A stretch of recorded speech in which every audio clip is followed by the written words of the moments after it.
if you can hear me because the wind and the tractor, but we're putting the septic tank right in there, and our guy was concerned that it may be too rocky, so he asked us to see if we could dig down 4 feet without hitting rock with our backhoe, which is what we're doing.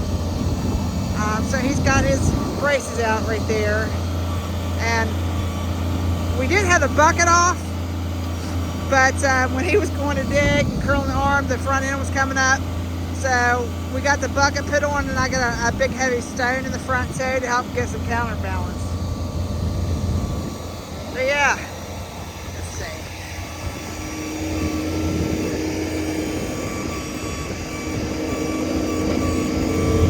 See how deep it is. It's about 4 feet.